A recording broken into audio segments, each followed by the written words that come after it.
오늘 새벽에 주신 말씀은 디도서입니다. 디도서 1장 1절부터 3장 15절까지, 그러니까 디도서 1장, 2장, 3장 전체입니다. 디도서 1, 2, 3장. 오늘 말씀 제목은요, 자기 백성을 양육하시는 하나님입니다.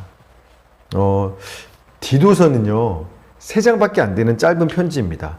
사도 바울이 로마에서 늙었을 때죠. 노사도일 때 로마에서 2년간의 가택연금이 끝나고 풀려나서 마지막 순교적전까지 전도여행을 마지막 한번 떠나는데, 그때 그레데라는 섬을 방문하게 됩니다. 그래서 거기서 복음을 전하고 교회를 개척한 후에 그 그레데 섬의 그 교회에 디도를 목회자로 남겨두고 떠나는 거예요. 이 사도 바울이 믿음의 아들이라고 부르는 사람이 3사람이 있습니다, 성경에. 우리가 잘 아는 유명한 디모데, 그리고 디도, 그리고 종이었던 오네시모. 그래서 사도 바울은 항상 어디가를 떠나서 교회를 개척하고 나서 후배 목회자한테, 그러니까 요즘으로 치면 후배 목사한테 그 교회를 맡겨두고 자기는 또 다른 지역으로 떠나요. 그래서 계속 선교행을 떠나는. 그래서 이 디도라는 믿음의 아들은 그레데 섬에 남겨놓고, 이 디모데는 에베소 교회 목회자로 남겨두고, 그렇게 해서 사도 바울이 이 마게도니아에서 편지를 쓰는데, 그레데 섬에서 목회하고 있는 디도한테 쓴 편지가 오늘 보게 될 디도서, 에베소 교회에서 목회하고 있는 디모데한테 보낸 편지가 디모데 전후서, 이렇게 되는 겁니다. 그래서 이 3 편지를 목회서신이라고 합니다. 늙은 노사도가 젊은 후배 목회자들한테 쓰는 편지라고 해서 목회서신이라고 하는 겁니다. 자, 디도서한테 쓴 편지 같이 한번 보겠습니다. 디도서 1장 5절입니다. 시작. 내가 너를 그레데에 남겨둔 이유는 남은 일을 정리하고 내가 명한 대로 각성에 장로들을 세우게 하려 함이니. 그러니까 바울은요, 뭔가 그레데에서의 교회를 개척하고 났는데 뭔가 일을 마무리 짓지 못하고 떠난 겁니다. 그래서 그 남은 일들을 디도야 네가 마무리해. 그 다음에 장로들을 세워야 하는 거야 라고 하는 겁니다. 그 남은 일들이 뭔지 구체적으로 나오지는 않지만 분명 그 남은 일들 중에 하나는 그 교회의 장로, 즉 교회 지도자, 리더들을 세우는 겁니다. 교회는요, 하나님의 전이요 예수 그리스도를 머리로 하는 몸입니다. 그러나 주님이 교회의 주인은 맞지만, 머리시지만 주님이 이 교회를 운영해 나가시는 데 있어서 예언, 또는 환상, 직접 뭔가 주께서 뭐 해라, 이렇게 교회를 이끌어 나가시지 않는다라는 겁니다. 주님은요, 교회 안에 목사, 장로, 집사 같은 교회 리더들, 직분자들을 세우셔서 그들을 통해서 교회를 통치하고 인도해 나가시는 거예요. 여러분, 따라서 교회 안에 주님을 대신해서 교회를 이끌어 나갈 리더들을 세울 때 함부로 아무나 세워서도 안 되겠지만, 또 성도들도 마찬가지입니다. 그렇게 교회 안에 세워진 리더들이 내 눈에 좀 부족하고 모자라 보여도 함부로 그들을 비판하거나 그들의 권면과 가르침을 무시하고 거역해서도 안 되는 겁니다. 왜냐하면 그를 세운 분이 주님이시기 때문에 그래요. 그래서 그 교회 지도자한테 거역하고 불순종하는 것들은 사실은 주님을 향한 것과 마찬가지입니다. 다윗이요, 미친 사울왕이 제정신 아니에요? 억울하게 자기를 죽이려고 해요. 그럼에도 불구하고 다윗이 사울왕을 죽이지 않은 이유는 하나죠. 하나님이 기름 부어 세운 사람이기 때문에. 그래서 그가 뭔가 잘못하면 주님이 알아서 손을 대실 거야. 그래서 자기는 감히, 비록 그가 잘못한 거 알아, 그러나 끝까지 사울왕을 향해서 나의 아버지야라고 말하면서 사울왕에게 손대지 않는 거죠.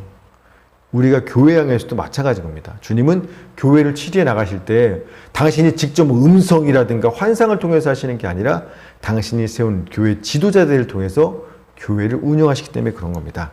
자, 그럼 어떤 사람을 교회 리더, 지도자, 직분자로 세워야 하는지 성경에 대해서 바울은요, 분명하게 그 기준을 말씀하는데, 첫 번째 기준부터 봅시다. 크게 3가지예요. 첫 번째, 디도서 1장 6절입니다. 책망할 것이 없고 한 아내의 남편이며 방탕하다는 비난을 받거나 불순종하는 일이 없는 믿는 자녀를 둔 자라야 할지니라. 책망할 것이 없어야 한다라는 말은요, 이 뒤에 나오는 모든 기준에 합한 사람을 뽑아야 된다는 얘기입니다. 자, 그러면서 교회를 섬기는 지도자가 되는 가장 첫 번째 조건이 뭐냐면 한 아내의 남편이어야 하고 방탕하거나 불순종하다라는 비난을 받지 않는, 즉 성실하고 순종하는 믿음의 자녀를 둔 아빠여야 한다라는 겁니다. 즉 교회 지도자의 첫 번째 조건이요, 가정이에요. 가정에서 좋은 남편이어야 하고 좋은 아빠여야만 교회를 맡기겠다라는 거예요. 그 이유를 이 디도서에는 설명하지 않아요, 사도 바울이. 그러나 디모데전서에 보면 사도 바울이 왜 교회의 지도자의 첫 번째 조건이 가정에서의 좋은 남편과 아빠의 모습인지를 설명합니다. 디모데전서 3장 4절 5절, 자기 집을 잘 다스려 자녀들로 모든 공손함으로 복종하게 하는 자라야 할지며, 사람이 자기 집을 다스릴 줄 알지 못하면 어찌 하나님의 교회를 돌보리요. 자기 집도 못 다스리는데 어떻게 교회를 맡길 수 있냐라는 거죠. 사도 바울은요, 결혼 안 했죠. 평생 와이프랑 자녀를 가져보지 못한 사람인 겁니다. 그럼에도 불구하고요, 신기하게 사도 바울이 쓰는 모든 편지, 고린도전서 7장, 에베소서 5장, 골로새서 3장, 디모데전서 3장, 오늘 디도서까지 거의 쓰는 모든 편지들마다 부부관계에 대해서, 부모와 자식의 순종의 관계에 대해서, 모든 가정에 대해서 언급하고 있다는 겁니다. 따라서 교회 지도자를 세울 때 먼저 가정에서 그가 어떤 사람인지를 확인해야 된다. 그게 첫 번째 조건이다. 이건 사도 바울의 경험이라든가 자기 생각을 이야기하는 게 아니에요. 분명한 하나님의 계시와 뜻인 겁니다. 하나님께서 누구를 당신의 몸된 교회의 지도자로 세울까? 라고 보실 때 가장 첫 번째 필수적인 조건으로 보시는 게 그가 가정에서는 어떠한가? 라고 한다는 겁니다. 왜 그럴까요? 요즘엔 교회에서 목회자나 장로를 세울 때 신학교 나왔는지, 외국에 유학은 갔다 왔는지 이런 걸로 보잖아요. 얼마나 똑똑한지, 설교자라는지. 그러나 성경적인 기준은 그거 아니에요. 가정에서 어떤지입니다. 왜 하나님이 교회를 맡기시는데 가정에서 어떤지를 보시죠? 여러 번 얘기했지만 여러분, 교회와 가정은 똑같은 원리로 운영되기 때문에 그래요. 따라서 사랑의 원리죠.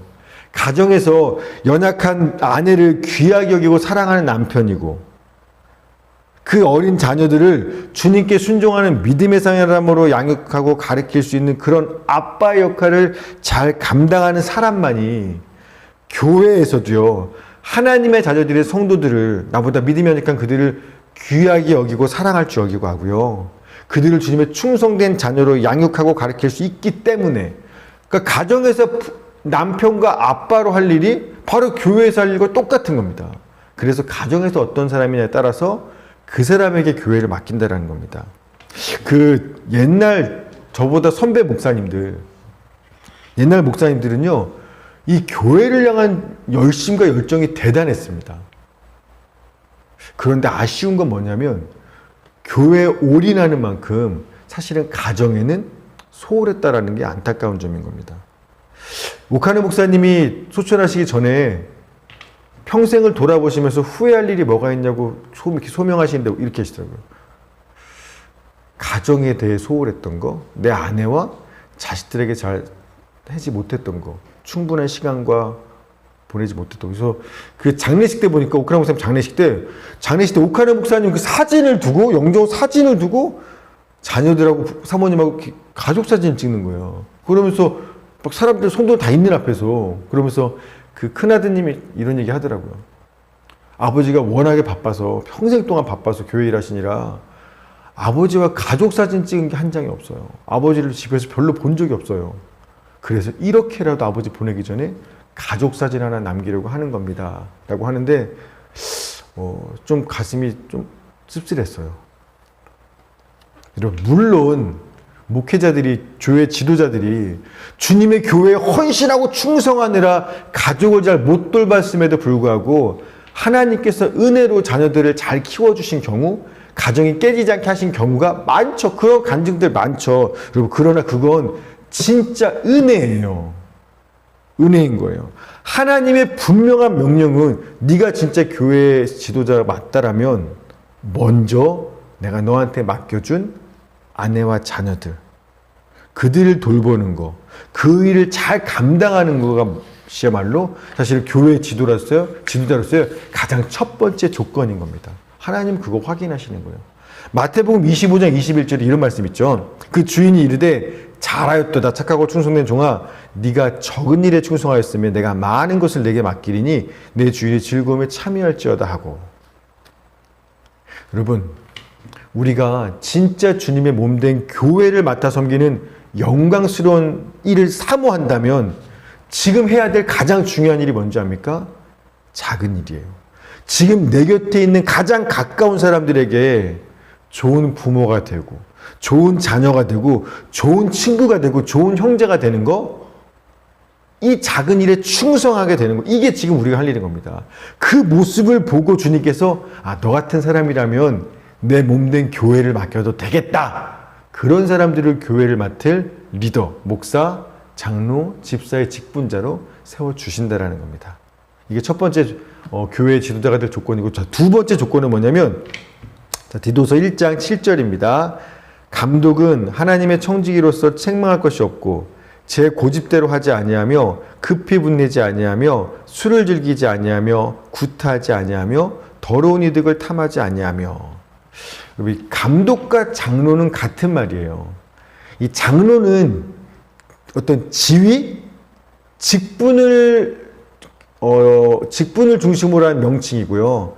감독은요, 교회에서 장로가 하는 역할, 기능을 중심으로 표현하면 감독이에요. 그래서 같은 겁니다. 그래서 이 교회 지도자, 감독과 장로 또는 목사들은 태지 말아야 될 5가지가 있어요. 자기 고집대로 하지 않고, 급히 분내지 않고, 술 즐기지 않고, 이건 술 취하지 않고예요. 구타하지 않고 뭐 이렇게 폭력이라기보다 잘 싸우는 사람이면 안 되는 거예요. 5번째, 더러운 이익, 돈 좋아하면 안 된다라는 거예요. 여러분, 뭐 3, 4, 5번은 뭐 당연한 거죠. 술 마시는 거 좋아하고, 술 취한 거 좋아하고, 늘 술 취해 있거나, 남하고 싸우기 좋아하거나, 뭐 돈 좋아하는 사람이 교회 목사나 장로 되면 안 되겠죠. 자, 문제는요, 첫 번째, 두 번째예요. 자기 생각을 고집 부리는 사람은 안 되는 거예요. 왜냐하면 자기 생각을 고집 부리는 사람들은요, 내 생각이나 의견과 다른 사람을 참지를 못해요. 그들 향해서 쉽게 분노하게 되는 겁니다. 그래서 첫 번째, 제 고집대로 하지 않고 급히 분내지 않고. 두 번째, 이런 사람들은 이렇게 안 하는 사람들을 교회 지도자로 세워야 된다는 겁니다. 여러분, 교회에는요, 뭐 다녀보시면 알겠지만 정말 별의별 사람들이 다 있죠. 여러분, 근데요, 주로 어떤 사람들이 있어요? 교회 오시는 분들은 상식적이거나 교양 있거나 막 되게 수준 높은, 누가 봐도 의로운 사람이네, 그런 분들이 교회에 오시지 않죠. 온갖 죄인들이 모인 곳이 교회예요. 지난주 로마서 16장에서 우리가 로마 교회 성도들의 명단을 봤었는데 기억하십니까? 왕족과 귀족들도 있어요. 그러나 거의 대부분이 누구예요? 노예의 이름들이에요.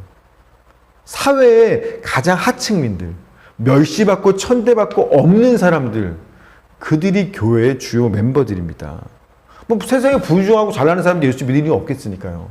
따라서 교회는요, 가정과 같아요. 아직 믿음이 연약한 사람들, 상처와 허물이 많은 사람들, 뭐 여러 가지 아픔들을 가지고 부족하고 연약한 그런 사람들이 교회에 많이 있기 때문에 마치 가정에서처럼 그런 사람들을 사랑으로 오래 참고 기다리고 양육하고 돌봐야 하는 곳이 바로 교회예요.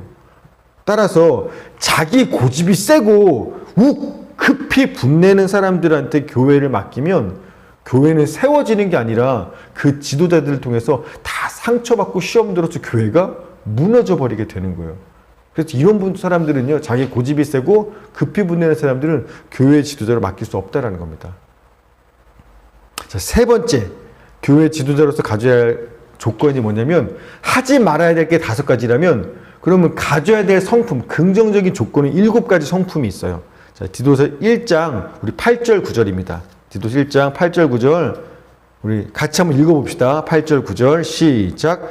오직 나그네를 대접하며 선행을 좋아하며 신중하며 의로우며 거룩하며 절제하며 미쁜 말씀의 가르침을 그대로 지켜야 하리니 이는 능히 바른 교훈으로 권면하고 거슬러 말하는 자들을 책망하게 하려 함이라. 아멘.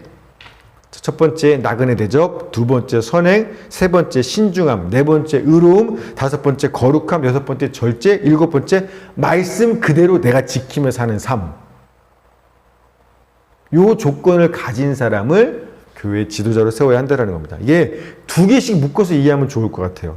나그네 대접과 선행이라는 건 이거죠. 그러니까 뭐든지 내 이익이나 나한테 유리한 쪽으로 하기보다 다른 사람에게 베풀고 섬기기를 좋아하는 사람이, 그런 성품이 있는 사람이 있어요? 이 사람이 교회 리더자가 되는 거예요. 두 번째, 신중함과 절제.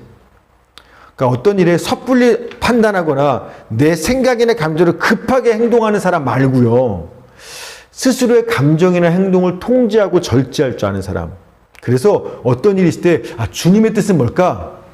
오랜 시간을 갖고 신중하게 기다리고 절제하고 기도할 줄 아는 사람. 이런 사람이 교회 리더가 돼야 된다는 겁니다. 세 번째는요, 의로움과 거룩함이죠.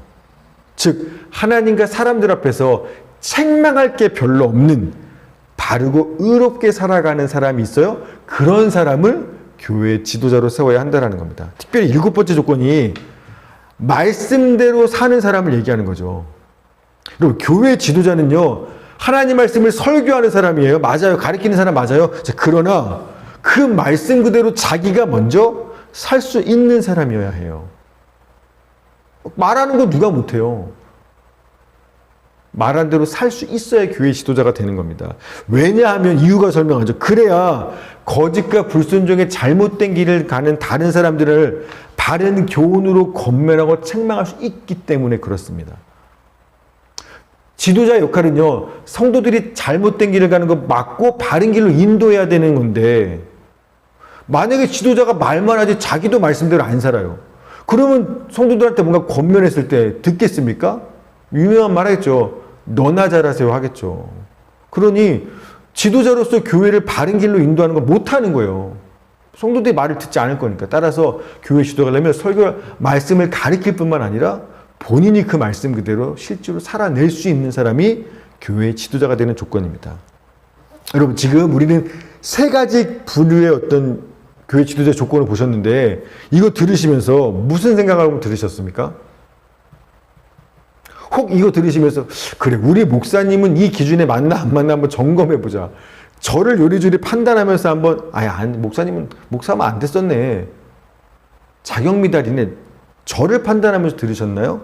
아니면 나는 목사, 장로, 집사 안 할 거야, 교회 직분자 안 될 거야, 난 직분자 리더도 아니고 앞으로 될 생각도 없으니까 나처럼 그냥 교회만 다니면 평범한 성도랑은 상관없는 수준 높은 이야기지 뭐, 나랑은 상관없는 기준이야. 혹시나 그런 남 얘기처럼 들으셨습니까?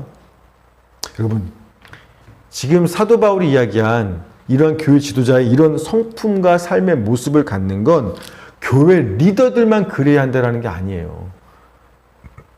나이가 많든 적든, 남자든 여자든, 종이든 자유인이든 예수 믿는 모든 성도는 이런 성품과 이런 삶의 모습을 가져야 한다는 게 사도 바울이 말하는 겁니다. 그래서 디도서 2장에는요, 그 이야기를 하고 있는 거예요. 자, 2장 2절부터 10절까지, 길지만 같이 한번 읽어봅시다. 2장 2절부터 10절입니다. 시작.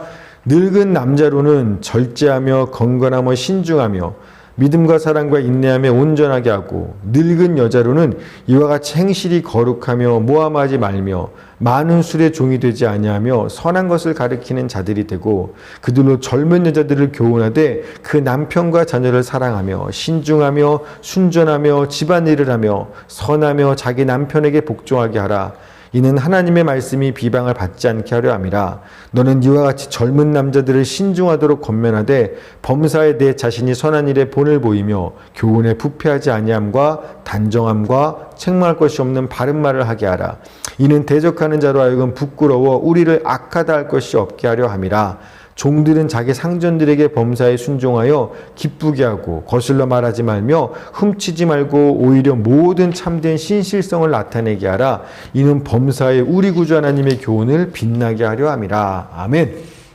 5그룹이 나오죠. 늙은 남자, 늙은 여자, 젊은 남자, 종.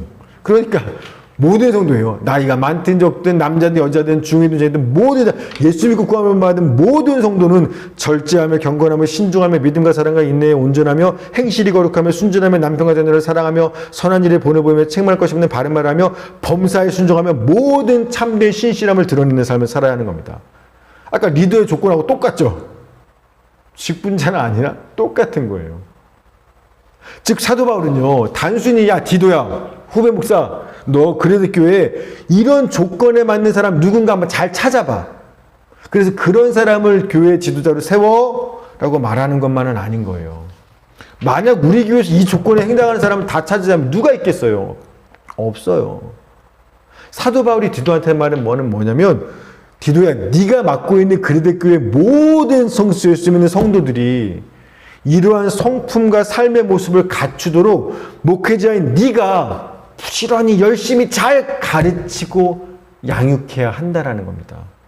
이런 성품을 가질 수 있도록 그렇게 양육하라는 이야기예요. 그래서 디도서 2장 15절 너는 이것을 말하고 권면하며 모든 권위로 책망하여 누구에게 쓰는지 없인 여김을 받지 말라. 디도서 3장 8절 이 말이 밉보도다. 원컨대 너는 디도야 너는 이 여러 것에 대하여 굳세게 말하라.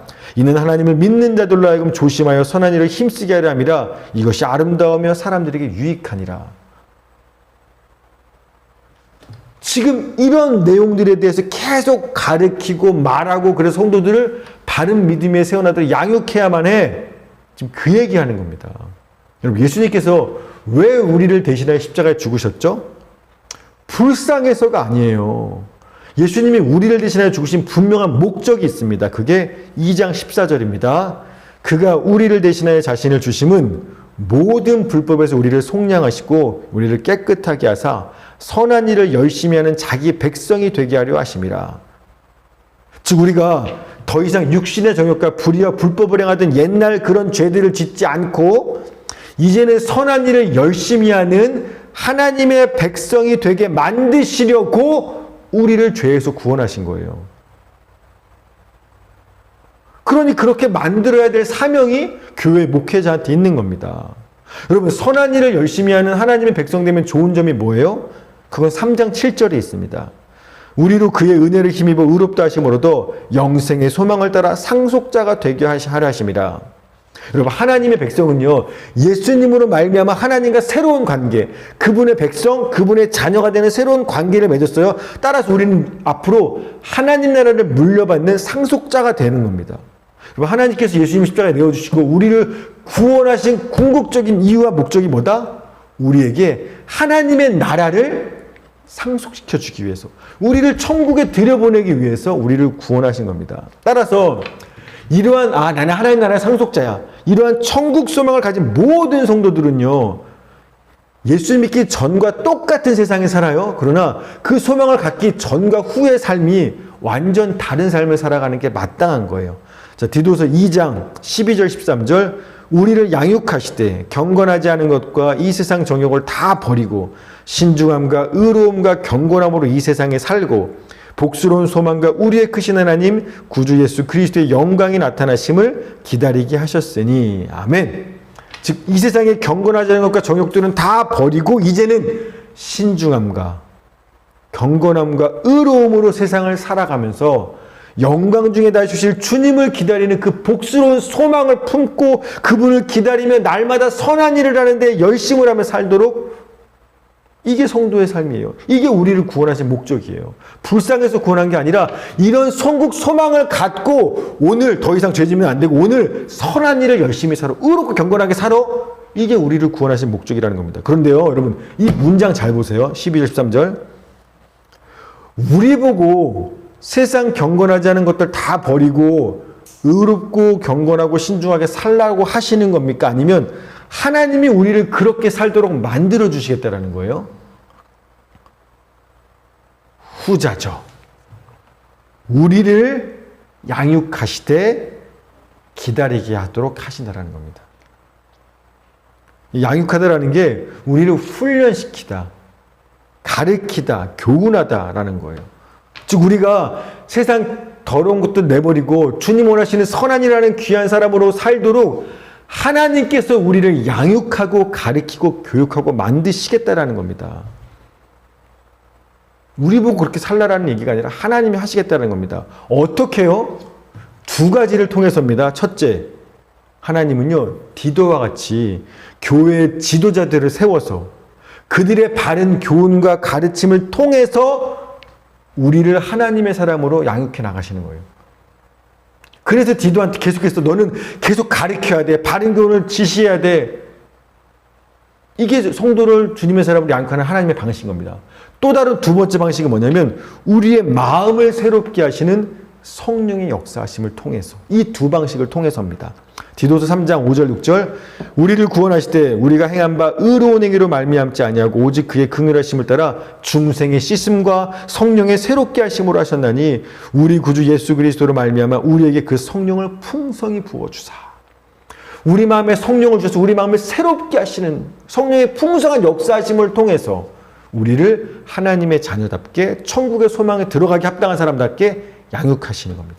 그리고 그래서 여러분 주일날 제가 예배할 때 성경 본문을 읽고 곧바로 주의 교훈 말씀을 설교하지 않죠. 뭐예요? 기도하죠. 그러니까 여러분이 하나님의 사람으로 성장해 나가는 두 가지가 필요한 겁니다. 교회 지도자가 선포하는 하나님의 말씀, 그리고 성령의 역사하심. 그래서요, 제가 하나님의 말씀, 바른 교훈을 선포하기 전에 뭐예요? 기도하는 이유는 성령의 역사하심을 구해서 기도하는 겁니다. 말씀을 전하는 저도 하나님 말씀의 바른 교훈을 잘 전해야 하겠지만 그 말씀을 듣는 성도들의 마음에도요, 성령께서 새롭게 하시는 역사하심이 있어야지만 우리가 듣고 배운 하나님의 말씀 그대로 우리의 성품이 빚어지고 만들어지기 때문에, 그래서 말씀을 설교하기 전에 기도 뭐 같이 하는 거예요. 성령의 역사하심을 구하면서. 따라서 우리는요, 사실은 제가 처음에 디도서 말씀 묵상했을 때 늘 절망했어요. 나는 목사 그만해야 되겠다. 여러분도 마찬가지일걸요? 예수 믿는 사람이 이런 거야? 나는 자격미달이네. 다 걸려 나는. 우리는 절망하지만 사실은 하나님은 우리를 절망시키려고 디도서 말씀 주신 게 아니에요. 정반대예요. 우리한테 위로하시고 소망을 주시려고 이 말씀을 주신 겁니다. 너네 이렇게 살아야만 하나님 나라 상속자가 돼, 아니면 천국 못 들어와, 이 얘기를 하시려는 게 아니라 앞으로 하나님께서 장차 자기 백성들을 어떤 모습으로 변화시키고 시키고 양육시켜 나갈지 그 앞으로의 모습에 대해서 말씀해 주시는 거예요. 따라서 이건 절망할 일이 아니라 소망인 겁니다. 여러분, 제가요, 사실 오늘 말씀 보면서 옛날에 제 모습이 어땠나 생각해 봤습니다. 제가 지금은 목사다운 면이 있어요. 제가 보기에도. 괜찮죠? 그런데요, 제가 처음 교회 사역자로 세우심 받았을 때는요, 호주에서는요, 정말 TV에 나와도 할 말 없는 쓰레기 같은 사역자였어요. 일단 화가 많았어요. 그래서 제가 설교를 하면 설교가 거의 다 화를 내는 거예요. 성도들을, 청년들을 혼내는 설교만 하는 겁니다. 왜 내 안에 왜 그따위로 사는 거야? 마음의 분노가 늘 쌓여 있는 거야. 화내면 안 되는 게 두 번째 조건인데 저는 늘 화가 가득 차 있었어요. 제 고집과 생각이 너무 강해서 누가 제가 말한 대로 안 하잖아요? 시비 걸잖아요? 저는 저한테 시비 건다고 생각했어요. 그래서 욱해서 막 논쟁하고 싸웠습니다. 교회 안에서. 너 틀렸어. 내가 오라. 어떻게든 증명하는 거예요. 어떨 때는 너무나 화가 나서 아까 교회 지도자의 조건이 구타하지 말라죠. 저는요, 화를 못 참아서 욕하고 주먹에 나가기도 해요. 교회 사역자가. 군대에서 했던 그 모습이 그대로 남아 있었어요. 그러니 자격 미달이죠. 완전히. 저 같은 사람은 교회 사역자면 안 되는 거였죠. 그런데요, 그래서 너무 그때는요, 제가 창피해서 제 스스로 제 주제를 알기 때문에 정말 호주 교회를 사역지를 포기하고 몰래 한국으로 도망칠 생각을 여러 번 했어요. 제가 사고 칠 때마다 교회에서. 그런데 지금은요, 그때 똑같은 교회 사역자지만 그때와는요, 지금 당연히 지금도 완전하지 않지만 그때에 비교하면요. 진짜 절제하고 신중하고 온유하고 인내하고 믿음과 사랑으로 사역할 수 있도록 지금은 그렇게 됐어요. 하나님이 저를 정말 이 성경 말씀 그대로 빚으시고 양육하신 겁니다.